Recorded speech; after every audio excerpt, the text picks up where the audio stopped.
Welcome back, everybody. I'm super excited. So today my guest is Lynn. I learned about Dylan through an article that was co-authored with Dr. Catherine Lewis. And Dylan is an unusual human being because she is a person with dyscalculia, but she also chose to have a career in statistics. And so I enjoyed reading the article so much. And I remember thinking years ago, I have got to meet Dylan. This is so cool. And I remember spending an hour one day trying to find your contact details, and my paths finally crossed with Catherine, and I got brave enough to ask if I could meet Dylan. And so here we are. Took some time to get together. But Dylan, welcome. I'm so excited to hear more about your story. Thanks. Yeah, I'm glad you happened across our paper, which is kind of the whole point, was to get that story out there and hoping that people would connect with it. Yes, absolutely. And I will be linking up to it here below. What I loved about your paper too is that you guys, sometimes papers like that can be so heavy, just text only, but your paper was so approachable because there's pictures of some of the strategies you used. And so I connected immediately with it, like, yes, this is the kind of stuff we should be talking about. So I thought it was fantastic. Awesome. With that, kind of the intention of it. Yeah, great. Yes. I would love to hear more about you, like your background, just a short bio from you. Yeah. So I grew up in the Big Island of Hawaii, and I was always kind of I went to public school up through middle school, and I was always kind of at the top of my class in just about everything other than math. But I could skate by, and no one kind of batted an eye because everyone kind of has this attitude is like, math is hard. It makes sense that you're not the best at it. It's okay. There's nothing that big of a deal. And then I got to fractions in fourth grade, and it was just like a ton of bricks hit me, and I was struggling. My dad was helping me after school. And I, again, just kind of skated by on the bottom edge of the top portion of our class. And other funny things cropped up that now looking back are like, oh, that's what that was. I couldn't read an analog clock. God forbid my dad opened up a map in the car. I would have no idea how to read it and orient myself. I really struggled with multiplication above 7. And yeah, I was always kind of struggling, but I could put in enough effort to get past it. I went to a private high school, and I had some phenomenal teachers there, which similarly, I was always working hard enough to get by. And so no one really raised an eyebrow. They're like, well, you just have to work harder. Math is hard. It's not a gift of yours. That's nothing unusual there. I took AP statistics my senior year of high school, and it was the first time I ever liked a math class. I liked that it was applied. I liked that it had stories. I liked that it had visuals. So another piece of me is that I've always been into visual arts, painting, drawing, sculpture, any of that stuff. Yeah. And so the teacher I had at the time, I actually have a very vivid memory of telling him, I was like, I think I might be a statistician someday. And he chuckled because he has a PhD in math. And he's like, oh, you don't want to be a statistician. As someone who studied pure math, which is a funny thing that goes on in those fields. And that was it. It was sort of a fleeting thought. I always had an interest in people and stories. And so I thought I was going to study political science. And I went to Mount Holyoke College, and that's where I started. And I kind of got turned off with the program. It didn't really resonate with me my freshman year, and taking a couple of just intro courses. And I thought all right, I'm in college. I'm going to study literally anything but math. What am I going to study? But I kept thinking well, I could still use statistics. I liked that. So I took another intro stats course in college, and I met my advisor there. He passed away pretty recently. His name is George Cobb. He's written some phenomenal math textbooks, and he is someone that made me really fall in love with it. And I decided then in my freshman year, second semester, I was like, statistics is for me. I'm going to figure this out. Wow. Now, to get a stats degree, you have to take a lot of other math classes. Yeah. And those are the math classes I struggled in. So I was very fortunate in high school that I was able to get through kind of pre-calculus. And then I took AP statistics my senior year. So I had to take calculus 1 and 2 as prerequisites while I was at Mount Holyoke, and I struggled. I went to every office hour you can imagine. I had a friend that was taking the course with me. She was helping me, and I just put in so much effort. And I had a professor there that I remember just thinking like, my God, why is this so hard? Like I'm trying so hard. I'm putting in so much time. I've never struggled this much. And she told me right then and there, she's like, there's two kinds of mathematicians in the world. There are those who are smarter than everyone, and those are those who work harder than everyone. And she's like, I think you can be the latter. I was like, okay, I'll just dig my heels in and I'll work harder. And then I almost didn't pass calculus 2. And I was talking to my advisor and I was telling him like the struggles I'm having. And he himself, he's neurodivergent and has issues with memories with faces and visual things. So kind of like raised a flag in his mind. He's like, things you're describing, what you struggle with, like that sounds like something deeper is going on. Like I really suggest you look into speaking to maybe an educational psychologist, because you are working this hard and you do have a really deep understanding. You shouldn't be struggling this much.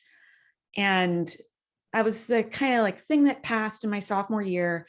And at that point, I realized I wanted to do more with statistics. I wanted to see if I could blend it with my art interest and focus on data visualization. But the thing was, Mount Holyoke, lovely college, it's very small. And so the interests I had, it didn't have that available to me. So he suggested I probably look at transferring to a larger university. So I applied to a bunch, and Berkeley is the one that I got accepted to. And that's when I transferred as a junior. And that's when it got really bumpy. And I failed calculus 3 and linear algebra for a second time. So I had failed it at Mount Holyoke. I had taken it as a withdrawal. I did it at Berkeley. I had the same experience. I was just drowning at this point, like something's going on. So I saw an educational psychologist. She did a screener and some odd things popped up. She's like, for someone who's this far into math, you should be not struggling with basic arithmetic this much. It shouldn't be quite as slow as it is. Other things that cropped up was I had some difficulty with auditory processing. So with background noise, my comprehension just fell off a cliff. And so she's like, I suspect you're probably dyscalculic, but these screeners are for elementary school aged kids. We don't have anything for someone like you. Yeah. So she directed me to a psychiatrist who's like, well, it sounds like ADD. And I know there's a pretty common overlap that happens there, misdiagnosis, or even co-occurrence of diagnosis that can happen. Sure. So Yes. I was like, well, maybe that's it, despite not really having a history anywhere in my life. Yeah. You're like highly motivated in all the other subjects.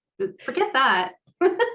Exactly. And also like a hyper organized person and all this sorts of thing, but the difficulty telling time and auditory processing and those sorts of things. They're like, well, maybe it's this, and it presents differently in women, and it could be that. So I went to my advisor at Berkeley and I said, this is what I'm struggling with. Like, what should I do? And it was my first semester there, and I was on the cusp of failing these classes. And she said, you should probably drop out. I was like, I'm a junior. I can't drop out. She's like, well, you could redeclare a different major. I'm like, I've already done all the prerequisites. Like I'd be starting from scratch at this point. Like, that's not really an acceptable accommodation. Yeah. And so I decided, I was like, all right, never mind. That's not helpful. I went to the disabled students program and said, do you have anyone that's knows anything about this? Maybe I could get tutoring. They're like, well, we can give you some accommodations for ADD. You can have time and a half on exams. You can have a quiet space to do your exams in. I was given a 4-function calculator, which, it helps, but plus, minus, subtract, divide.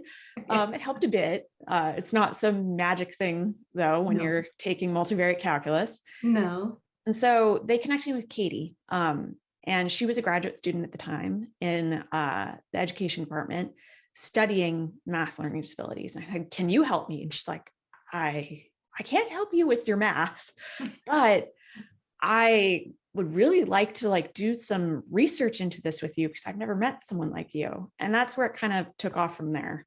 I did get my degree at Berkeley. I took multivariate calculus twice. I took linear algebra 3 times. A 4th time I was sitting in as a note taker, just so I could double it up in one semester. But then on the flip side, every stats course I took, I was at the top of my class. It was really the Wow. pure maths that I struggled in really heavily. That's so fascinating. I'm Yeah. really glad you shared all of that. Backing up to like your childhood in Hawaii, when you were younger, were you ever receiving tutoring or extra help, or was it just mostly whatever happened around your kitchen table? It was mostly my dad that he would help as much as he could. And that's when I was young, so under 8th grade, because his education in math stopped around geometry. Oh, And then after that, I was able to connect again with that teacher in high school. And I took a couple classes from him. I took calculus and AP statistics. And so I would go in the morning and he would meet with me before school and help me out because I was, again, in that mindset of like, I'll just work harder. Um, yeah. which is what I ended up doing. Which a lot Yeah. of people think, this is like a funny thing about me is that I am really attracted to the things that I am not naturally good at. Mhm. If it's something that's hard for me to do, then that drives me to want to do it. So in that way, it was like a natural thing that I would be driven towards math, that it was the hardest possible thing I could do. I always was strong in my writing and my reading and natural sciences, things like that. But when it came to pure math, that was the hardest subject next to language, which Yeah. never explored that one.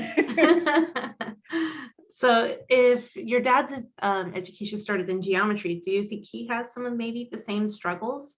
He kind of goes back to saying like there's a lot of overlap that he noticed, that he would struggle with, particularly. So it's a little bit different in that, like, he grew up in the 50s and 60s and there Yeah. were more like the kill and drill kind of style Yes. of education, Right. which he did not do well with. Rote memorization, that was never his strong suit.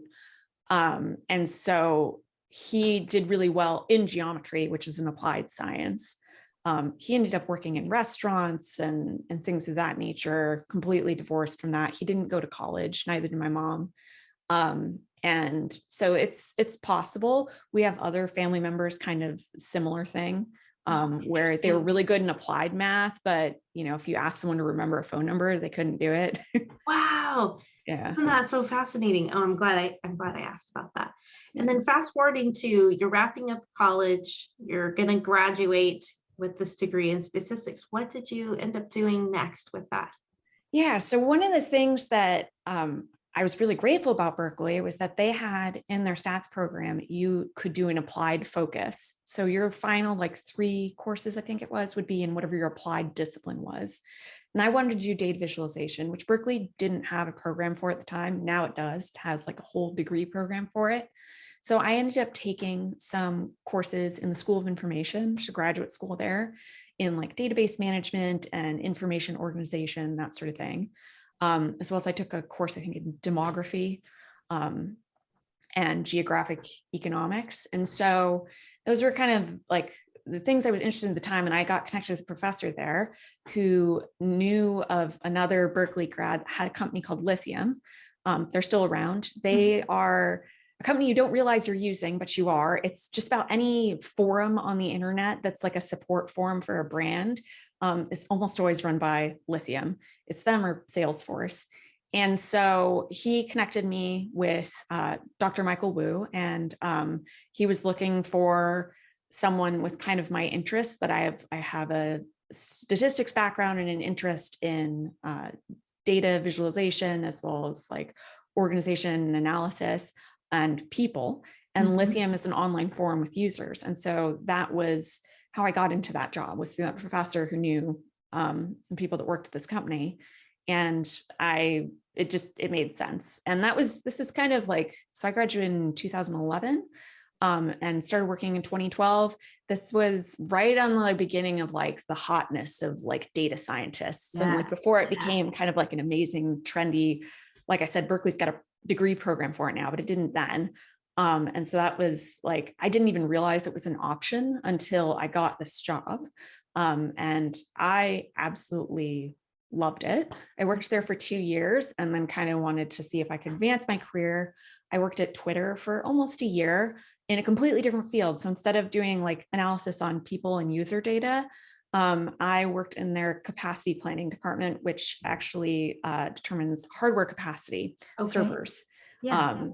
And then after that, I worked at Redbubble, another tech company in the Bay Area. They sell artwork printed on every product you can imagine, and doing kind of sales and user data. Then we moved up to Seattle. I worked at Julep, which they were a subscription makeup business and nail polish. And it was kind of that part, I started burning out in tech, which I know this is like a trope in the tech sphere, that you're like burning the candle at both ends and working kind of crazy hours and like the intensity of it. And I was like, I don't know if I want to do this too much longer. So I took a break from it. I was very fortunate to be able to do that and kind of reassess what I wanted to do. And I ended up just by chance reconnecting with Katie. And it just so happened that I lived in Seattle and she'd become a professor at University of Washington, Seattle. And she got me into the education space. So then I started tutoring. And I was like, that's it. I don't want to be teaching adults fractions and percentages anymore. I want to teach little kids. I loved it. Like, also, you make way more of an impact on like a 5-year-old than a 50-year-old when you're trying to teach percentages. So I just like, that really spoke to me, that I could take all of my background of like figuring out the way to get through this stuff and the unique ways I had made connections of like how to learn math, and to be able to do it with kids that were struggling with math. Yeah. I love that. I think that's an amazing journey. I love that.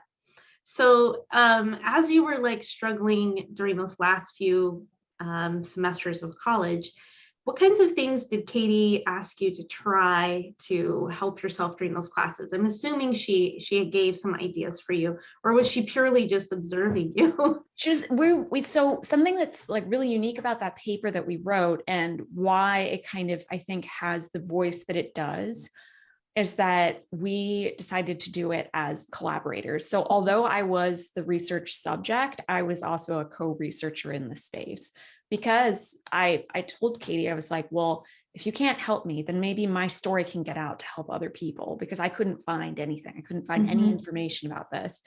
The attitude is that if you are not good at math, then just don't take math. Like, that was the accommodation. I was like, that's not going to work for my degree program.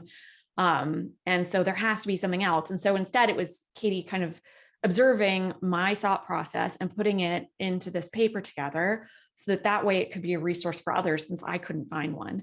I created a lot of my own resources. So our paper goes into this a bit more, but like, I had a really extensive note-taking system. I developed my own like unique notation library, because that was something I really struggled with, was the way that different symbols can look exactly the same but mean completely different things, especially as you're in upper division math. Like, the letter R gets reused too many times, as well as N, those sorts of things. And so every time I would take a new class and that a symbol would come up that I had reused, I'd have to readjust my notation library and sort of retroactively do it. I had special notebooks that I had like strong preferences towards, with like certain sized graph paper. I only used mechanical pencils, that way the line thickness was always the same. I color coded my notes. I had several jobs while I was in college doing all of this. I worked in like a theater. I was a note taker, a box office cashier, like all sorts of jobs, so that I could end up paying for out of my own pocket, because this is, again, Dyscalculia doesn't have any accommodations in the college space beyond don't take math, to pay for graduate level tutors. And one of the tutors that I worked with, which was one of the most helpful, was that I was taking linear algebra, and I would take these notes in my math course where I would write down the notation, and I wouldn't really absorb it because I was just fiercely writing it down as fast as I could during lecture. And then I would go to these tutoring sessions and I would ask for him to translate it into the sentence. And he struggled.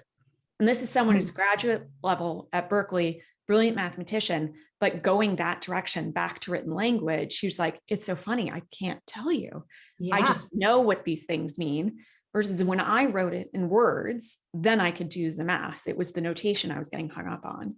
So that was another like really big tool that I used because I was such a strong language learner. Yes, Yeah. makes total sense. On the upside with Katie, so in the work that we did is that I'm 20, 21 years old and I could finally read a clock. I understood base 10 for the first time in my life at 21 years old. I learned about special angles because that had been like something that poof went through my mind, and trigonometry. Fractions. All of a sudden I could understand fractions. I could start to do base like math calculations in my head. People always look at you with a stats degree and at the restaurant and they're like, could you calculate the tip? I'm like, but in my work with Katie, where she was like kind of presenting different tools that she had been using with students, again, more elementary and middle school aged, those things started clicking for me. And so it just goes to show that like you can get pretty far in math without understanding everything is like really another thing that, showed up. Yeah, I love that you mentioned that, and that there's always some unfinished learning in your math knowledge. We like to, instead of calling it a gap, like I have this gap, it's just unfinished, like it never got completed. You never met the right teacher to help you grasp the concept. So I love that was going to be my next question, like, can you read a clock now? I'm curious about the map issues. Like I know you said I can't read a map. So I'm curious now in our digital age, how is map reading going for you, even with like digital one? It's still, my husband is forever like, he's like, no, we're heading north. And I'm like, what does that mean? Growing up on an island, I could orient myself towards the mountain and the ocean. And now that I'm landlocked, I like frequently get, my orientation gets completely off. I rely very heavily on like Google Maps directions. For sure. When I try to like visualize my town, I can't orient my like home in relation to it. I go off entirely landmarks is like how I'm able to navigate. Yes. Yeah. I think that's amazing. And I don't know if you've noticed the most recent update of Google Maps is including landmarks. We were in Tucson one day, which is a city I don't live in. So we were using it to navigate, and it started saying things like, at the next right after the Taco Bell, turn right. It's like lovely. Amazing. Yeah, that's really helpful. Because unlike you, I'm not very good with maps either. If I do have to do the map, I seriously have to physically orient myself with north. I have to find out where it is, right? And it had to be physical when I was younger. These digital ones are much harder for me. I really struggle. It's really embarrassing. Whereas my husband, like, he knows where he is oriented at all times. It cracks me up. It's not me. So I definitely relate to you. I had struggles in math as well, but I never had like a diagnosis of dyscalculia, but similar kinds of issues as you. I love this story. So everyone that we're talking to here is probably a parent or an educator, and I would love to hear from you. What can parents do that are listening in regards of advocating for their child and supporting them if they're feeling like dyscalculia is likely and they haven't got it diagnosed, or they have a diagnosis and they're trying to figure out how to support their child? So I actually, this is the one thing that comes into like the email account that I have that's associated with our paper. And that I just occasionally get people that find our paper and like reach out for help or ideas, just, what can I do? Because they have a kid that's in this situation. And as far as advocating for them goes, I am of the strong opinion, and I'm glad to see that it's starting to change, is that like, it should be unacceptable for your kid to not have some base level of math literacy so that they can feel confident in just day-to-day math in life. Mm-hmm. Can you modify a recipe? Can you figure out how to plan for a party and what you need to order? Can you figure out how much fencing you need to order for your garden that you're trying to fence in? Can you plan a budget? Like that kind of stuff, just base math to get through life. The same way kids that are dyslexic, we say it's not acceptable to say you'll never be able to read. You need to be able to read in some base level in order to be an independent person in the world and feel confident. And so the first thing is there will be pushback of like, well, they could just not take it, or like, it's not a big deal. Sometimes math is just hard. No one says this about reading. And that's the best thing I think you can advocate for your child, is like, you wouldn't say the same thing to me if I came to you and I said they were struggling with reading. Mm-hmm. The next thing is that there is no one size fits all for education with math. And I know it's incredibly difficult for educators to have kids that learn in so many modes of learning. And there is not going to be a perfect way. And even if one way works this week, it might not work the next. Right. But as a parent, to push for, let's try some different stuff. And if your teacher isn't able to do it, then finding things on your own, finding tutors. I tend to lean towards people that have been in applied areas of math. And so that's the next thing, is that what is your kid good at? What sparks their joy? What do they love? Because when you're in that state, I've met so many kids that just like, they're defeated by it. It's more of a mental block at that point. Yes, they struggle with the math, but like, it's become so emotional. They're like, I'm not good at it. I'm not smart. I can't do it. We need to get math to a neutral place where it's like, this is just like reading. This is just like any other thing in your life, like riding a bike. It's something that needs to just be a neutral. And I do that by connecting it to something that a kid finds joy in and that they are good at, which I find people that have, again, gone into applied math. And how do you use this in the real world? Because that's another constant question. Yeah. That's like the best direction for tutoring if you can't find someone that kind of specializes in math learning disability education, that sort of thing. Finding those ways that you can get your kid to spark joy. And the last one is like, make the environment fun around math. Like I used to write on like pink notebook paper because it brought me a little bit of joy when I was struggling in high school. Just anything that can take something that I think has been made, unfortunately, very sterile and like, yes, it is an objective quantitative discipline. It's actually something I really love about it. There is a right answer. Now, there are a lot of ways to get to the right answer, and that can involve some joy. It doesn't have to be this like awful, drawn out, painful experience to get there. Yeah, I love that. And so you're doing work right now with students. Are you working online, in person? I know you're out east. COVID put everything on pause.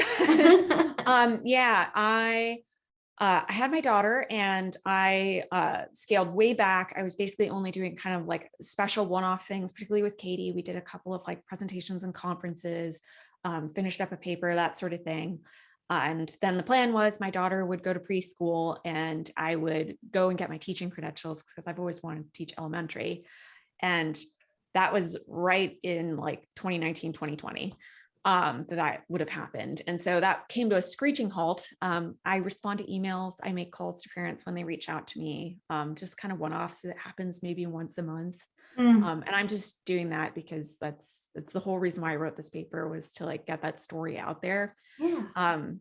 Now we're kind of in a waiting game. My daughter's about to start kindergarten in the fall and we've moved to a new town. We're getting established.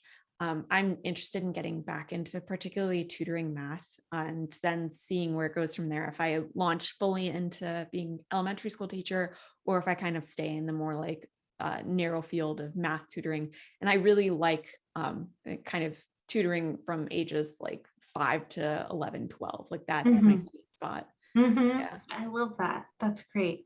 Well, good. I think education would welcome you with open arms with all your experience. I think we've covered everything that I wanted to cover. I could gab with you for hours, but we're coming up on a half hour and I promised I would keep it short for you. So let's wrap it up with this awesome joke that you sent me. I'm going to share my screen 1 second here. Here it is, the correlation picture. Can you see it okay? Yes. All right. Do you want to read it? Yeah, I used to think that correlation implied causation, and then I took a statistics class. Now I don't. The person says, well, it sounds like the class helped. Well, maybe. That's one of my like more favorite stats jokes. Yeah. I love it. Yeah. I love it. And we joke on this show. Sometimes we have to explain why the joke's funny. So why do you feel like the joke is funny? The one thing is not necessarily the case because of another. So like these things are correlated, they happen together. Like I'm happy when, I don't know, like eat chocolate and thus chocolate makes me happy, like that, those things are like correlated now. Does the chocolate cause me to be happy, or am I happy in a good mood and so I feel like eating chocolate? Yes. Like that back and forth. And so the class, like, well, I don't know if the class is the thing that caused me to know that piece of knowledge. Yeah. Thank you so much for being here with us, Dylan. That was so much fun. Yeah, thanks for having me.